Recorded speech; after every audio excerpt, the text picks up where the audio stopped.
Car కాని car. అమ్మా పక్కింటికి వెళ్ళి పంచదార తెమ్మన్నావుగా, ఆంటీ లేదని చెప్పారు. ఏమైందంట? పంచదార అడిగితే ఉంచుకుని కూడా లేదని చెప్పిందంట. ఏమైందంట? పంచదార అడిగితే చంప పగిలిద్దందంట. ఏమైందంట? పంచదార అడిగితే చెప్పెట్టి కుక్కని కొట్టినట్టు కొట్టారంట. ఏమైందంట మాస్టరు? పంచదార అడిగితే చంపాలని చూసారంట. నువ్వు జూమ్ చేసుకోరా. పంచదార కోసం పక్కింటికి వెళ్ళి ప్రాణాలు పోగొట్టుకున్న పసివాడు. ఆ పసివాడు కోసం 2 నిమిషాలు మౌనం పాటిద్దాం.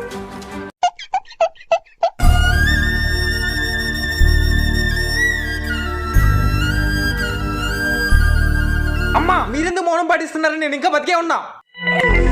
టీవీలో చూపించాక కూడా ఇంకేం బతుకుంటావురా. అయ్యో. ఈ వీడియో నచ్చితే ప్లీజ్ సబ్స్క్రైబ్.